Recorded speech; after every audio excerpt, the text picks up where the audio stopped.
यह जानकारी काफ़ी चौंकाने वाली है और क्रिकेट जगत में एक नई बहस को जन्म दे रही है। बांग्लादेश क्रिकेट बोर्ड (बीसीबी) और वहां की सरकार द्वारा भारत की सुरक्षा व्यवस्था पर सवाल उठाना और हाइब्रिड मॉडल की मांग करना आईसीसी के लिए एक बड़ी सिरदर्दी बन सकता है।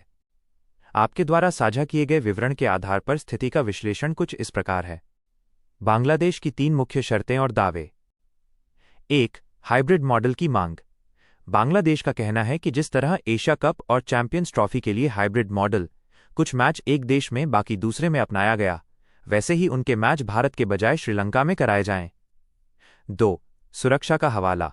उन्होंने मुस्तफिजुर रहमान और कोलकाता की टीम का उदाहरण देकर भारत में सुरक्षा की स्थिति को गंभीर बताया है। उनका दावा है कि जब खिलाड़ी सुरक्षित महसूस नहीं कर रहे तो वे वहां नहीं खेल सकते।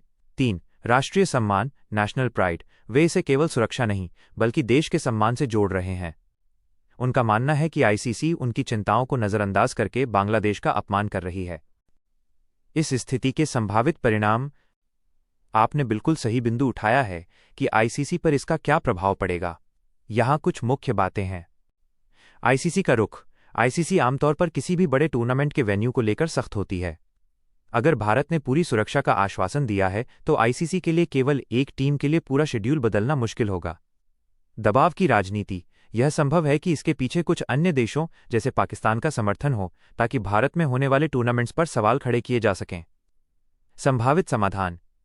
जैसा कि आपने सुझाव दिया, बीच का रास्ता निकालने के लिए आईसीसी उनके मैचों को कोलकाता जैसे शहरों में शिफ्ट कर सकती है, जो बांग्लादेश के भौगोलिक रूप से करीब हैं, लेकिन पूरे टूर्नामेंट को हाइब्रिड मॉडल पर ले जाना मुश्किल दिखता है।